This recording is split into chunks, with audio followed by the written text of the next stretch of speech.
In today's video, I'm gonna go through 7 warning signs that you may be eating too many carbs. Unlike many health influencers out there, I'm not against eating healthy carbs if it's coming from real food sources, nutrient-dense sources like fruit or carrots or different types of root vegetables. Real foods that contain carbohydrates can have some benefits for your overall health. However, so many people in our society are overindulging, over-consuming carbohydrates, causing a lot of unwanted health problems. Whenever we consume something with carbohydrates, the carbs turn into glucose in our blood. Glucose is an energy source for all the cells of our body, and so we need to get that glucose into the cell to be used as energy. And we use a hormone called insulin in order to do that. Insulin takes glucose, puts it into the cell, now it can be used for energy. The problem is when we're overdoing carbohydrates, consuming too many of them, we get too much insulin in our blood, and we get too much glucose being shoved into the cells, and so the cells actually lose their sensitivity to insulin, and now insulin can't get the glucose into the cell, so our body keeps putting out more and more insulin, and that's where the problem can occur. When we produce too much insulin, there's a lot of things that take place in our body. It drives up inflammation, it causes fat storage. Insulin is a building hormone and a storage hormone. So when insulin gets above a certain threshold and it's up there for a long period of time, it's gonna tell the cells to divide. It's gonna tell our fat cells to hold on to fat. It's going to tell the body to create as much energy as possible from what we call glycolytic energy sources, or the burning of sugar rather than the burning of fat. So we don't burn fat. And on top of that, it also causes building or growth in the body. And so we think about growth, we think about growth in our skin, growth, abnormal growth in different areas of our body. Obviously, that can cause a lot of unwanted health problems. And so here are the major warning signs that we're consuming too much carbohydrates and we have too much insulin in our blood. Number one is we're tired after meals. So we consume a meal, we're hungry, we consume a meal. Normally, we should have plenty of glucose freed up from that meal to get into the cell to drive cellular energy production. However, if we're not able to, because we have insulin resistance, we're not able to get the glucose into the cell, we feel tired, and then insulin, as insulin's elevated, higher levels of insulin reduce mitochondrial function. So we're not getting the energy we need, and our mitochondria, which are the cellular organelle that produces the energy, stops functioning at its optimal level. Like, it's not gonna function as well, so we're gonna feel more tired. And we're gonna have cravings. In fact, if we're having cravings throughout the day or after a meal, so we eat a meal, and it was a good sized meal, and yet we're like, I need to have something sweet. I really want something sweet after this meal. That should not happen. That's the body saying, I need some sort of glucose because even though I ate this meal, I don't have enough glucose to get into the cell to produce energy because we're, in a sense, insulin resistant. So if you're noticing cravings throughout the day, and in particular at the end of a meal, then that's an issue. That's a sign that we're not getting the glucose into the cell. So normally you eat a meal, you should feel good, right? You shouldn't feel tired. You shouldn't feel overstimulated or energized. You should just feel normal. You should just not feel hungry and not have cravings. That's kind of the normal response. However, if you're consuming too many carbohydrates, you may notice tiredness after meals and also extra cravings. Now, those two symptoms are not exclusive to just eating carbohydrates. They can also occur if you have a food sensitivity. So if you're eating, let's say, gluten or dairy and your body doesn't digest that well and actually creates an immune response, you create more inflammation when you consume that, then sometimes you'll feel more tired, because higher levels of inflammation and oxidative stress will also reduce mitochondrial function and can also trigger cravings as well. And so that's another sign. And then also if you have low stomach acid production, if you're not producing digestive juices well, then sometimes you eat food and it puts a lot of stress on your gut because your gut's trying to do its best to produce the digestive juices, the stomach acid, bile, pancreatic enzymes, and that energy going into your digestive tract can also cause you to feel more fatigued. So that can be an issue as well. So again, it's not exclusive, but it can be a warning sign that you're eating too many carbohydrates. Number 3 is skin problems. In particular, I'm thinking of acne and skin tags and also skin pigmentation changes. And the reason for that is when we consume too many carbohydrates and we have insulin resistance, we produce an excessive amount of sebum, which is kind of the oil that comes out of our sebaceous glands in our skin. And if we produce too much oil, the right amount of oil is good. It helps keep our skin, the skin's moisture and the elasticity of the skin. However, when we produce too much of that, it can create a breeding ground for a bacterial infection. And then on top of that, the insulin resistance drives up skin inflammation. So we get too much inflammation in the skin along with the excess sebaceous or sebum production from the sebaceous glands, and we can develop acne. So acne is really commonly associated with insulin resistance, with consuming too many carbohydrates, too many processed foods. On top of that, skin tags. A lot of people have skin tags. That's a sign that we're getting too much of that message from insulin telling the skin cells to grow, grow, grow, grow, grow. And so we get an excessive amount of growth and we end up with these skin tags that take place. And also skin pigmentation changes. That's a sign of too much oxidative stress in the skin. When we are not burning fat well for fuel and we're burning sugar primarily, glycolytic energy source, we produce a lot of oxidative stress. Think about it when we exercise. You're exercising really intensely, you're burning mostly sugar when you're doing that because sugar can be burned in an anaerobic state. We don't need oxygen. We need oxygen to burn fat. What's a byproduct of the glycolytic energy source? It's lactic acid. And we feel this burn, right? And that's partly oxidative stress and lactic acid build up in our muscles. Now that's normal and that's totally healthy. Our body will actually create more endogenous antioxidants to buffer and protect against the oxidative stress if it's done for short bouts. But when we're doing this continuously throughout the day or after every meal that we're consuming, we're producing way too much oxidative stress. And just like an apple, if you take a bite out of an apple and you leave it exposed to the air, it will start to brown. That's oxidation. That happens to our skin or really all the organ systems of our body. So you'll see skin pigmentation changes and you'll see age spots or liver spots, they're called, on the skin where you'll have browning of the skin. It's kind of like browning of an apple. It's rusting of the body from this excess oxidative stress. So if you're noticing that, that is a warning sign that you are consuming too many carbohydrates, blood sugar imbalances, and insulin resistance. So skin problems. Number 4, trouble losing weight. Why is that? Because when we're consuming too many carbs, we have higher levels of insulin in our blood. Insulin inhibits what we call lipolysis, which is the breakdown of fatty acids. And so it inhibits or stops our body from burning fat for fuel. That's why we call it a fat storage hormone. When insulin's elevated, we're going to end up storing fat. We're not going to be able to burn fat effectively for fuel. So that's another sign, trouble losing weight. Number 5, hormone problems. When insulin's elevated, for a man, it will actually increase something called aromatase, which is an enzyme that takes testosterone and converts it into estrogen. Both of those are sex hormones, steroid hormones, testosterone and estrogen.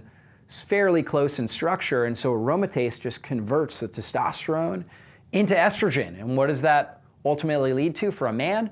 It's going to lead to what we call andropause, where a man has low testosterone, higher levels of estrogen in their system. And that's going to cause a lot of unwanted health problems. Lower libido, lower testosterone is really key for mental and emotional drive, right? So the drive to succeed and to accomplish goals. It helps with dopamine production, all the different neurotransmitters. So a lot of men with low testosterone, they have mood disorders, anxiety, depression, lethargy in general, low energy, fatigue, loss of muscle mass, a whole lot of unwanted problems. Prostate issues, higher risk of prostate cancer, colon cancer, a number of different cancers associated with low testosterone as well. So really big problem there. For women, it can also cause excess estrogen production or excess testosterone production depending on the woman. So when women have too much testosterone, they have a condition called polycystic ovarian syndrome, PCOS, where they start developing cysts in their ovaries, commonly associated with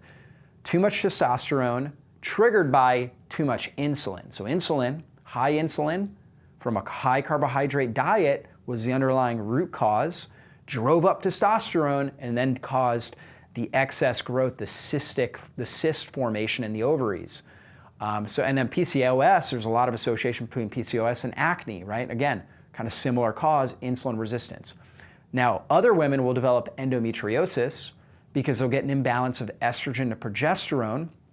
And endometriosis is often associated with too much estrogen in the system, again, driven by too much insulin and too much aromatase activity in the blood. And so for women, again, they're going to develop all different types of hormonal issues, PMS issues oftentimes associated with this, infertility, right? A lot of different issues associated with high insulin and high blood sugar from eating too many carbs. Number 6 is frequent thirst. So if you're noticing you're thirsty all the time, glucose, when it goes into the cells, it also goes in with water. And so we end up retaining more water, and it will actually bring sodium. So when we have higher blood sugar and high insulin, we retain sodium and we retain water in our system. And so we need to consume more in that case. Also, when we have high blood sugar, we know the sugar molecules can be toxic to our system. So when we have high blood sugar, the sugar molecules will bind to proteins in our blood and create something called an advanced glycation end product. And those advanced glycation end products, otherwise known as AGEs, will actually damage the endothelial lining of the blood vessels and create inflammation in the blood vessels. And so one way the body tries to deal with high blood sugar is it tries to pee it out, tries to get it out in the urine.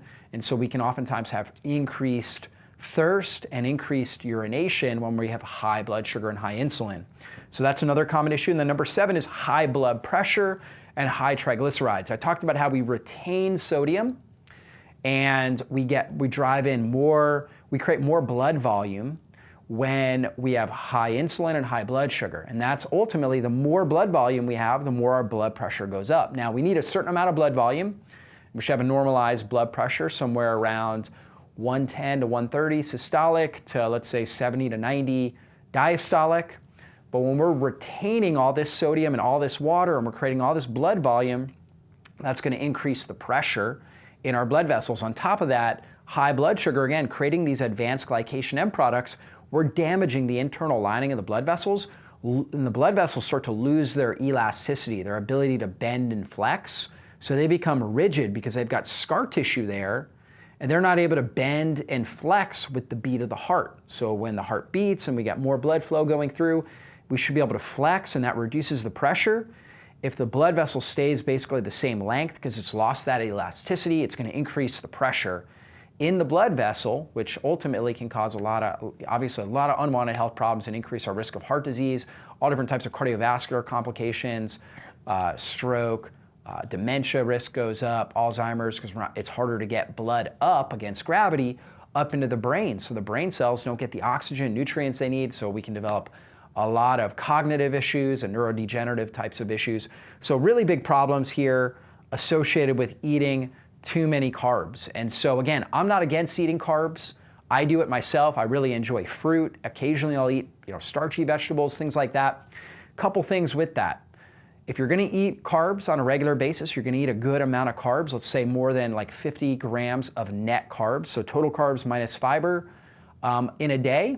If you're going to do that, make sure you're exercising. In fact, one of the best things you can do is, and this is really the best time, is to actually eat carbohydrates either right before you exercise, and that could just be taking a walk, right? It doesn't have to be high intensity exercise. I typically prefer doing high intensity exercise in more of a fasted state where I've been fasting for at least 4 hours, ideally overnight. I like to exercise at a high intensity fasted, but then after the exercise, your GLUT4 receptor, which actually acts like insulin, it's a receptor in the cell, and it actually takes glucose and pulls it in and drives it into the mitochondria where it can be used for energy, or into the cell, into the cytoplasm, where it can be used for energy. And so that GLUT4 protein transporter is elevated, its activity is increased when we exercise. And so now we can clear our bloodstream with lower amounts of insulin. So we don't need to produce as much insulin. That keeps our cells very insulin sensitive. So the worst time to eat a high carbohydrate meal is actually early in the morning when you haven't moved. If you're doing that, that can actually cause a lot of problems. It's going to actually set you up for cravings and all different types of issues. Now, the best time I would say would be like late afternoon or early evening. That would be a great time to consume your carbs. Ideally, you've exercised at some point during the day, and then you can actually increase the utilization of that glucose and lower your blood sugar by taking a walk after you eat, or maybe doing some dancing or playing with your kids in some sort of active way, and that will help increase the glucose utilization and lower the overall insulin levels. So activity is super key here for helping make your cells more insulin sensitive and reducing these symptoms, and then obviously modulating how many carbohydrates you're consuming on a regular day. Okay, unless you're really a high-level athlete, I don't think there's really any reason to consume more than 100 to 150 grams of net carbs, total carbs minus fiber, in a day. And instead, really prioritize protein. I recommend getting 30 to 50 plus grams of protein in a meal, 30 at the minimum, 50 or more grams of protein depending on how much strength training you're doing, how much lean body mass you have, and your goals as far as muscle building. You may need more protein than that, okay? But 30 ideally at the minimum. Unless you're very small or you're a child, then you might be able to get away with, let's say, 20 grams of protein in a meal. If you're under, let's say, 120 pounds or so, you might do 20 to 25 grams. Otherwise, you're over 120 pounds. Ideally, try to stick with that 30-gram threshold per meal, and then combine that with healthy fats, getting 15 to maybe 30 or more grams of healthy fats coming from things like extra virgin olive oil, avocados, grass-fed meats, wild-caught fish, pasture-raised eggs, coconut oil or coconut milk, grass-fed dairy, something along those lines where you're getting your healthy fats. And if you do that, if you focus on the protein and the healthy fats, and the carbs come in as just kind of like a topping, like getting a lot of multicolored fruits and vegetables in your meal, that's going to provide some carbohydrates, some fiber, lots of phytonutrients. It's going to make your meal really taste great. And it's going to provide carbohydrates, but not an excessive amount of carbohydrates to cause unwanted problems. The protein and fat will help reduce cravings, will help you feel satiated and be able to go longer without food and actually feel really, really good. And if you do that, you're going to be able to get rid of any type of symptoms like this or avoid them altogether and really optimize your metabolic health. So hopefully you guys enjoyed this training. We will see you guys in a future video training. Be blessed.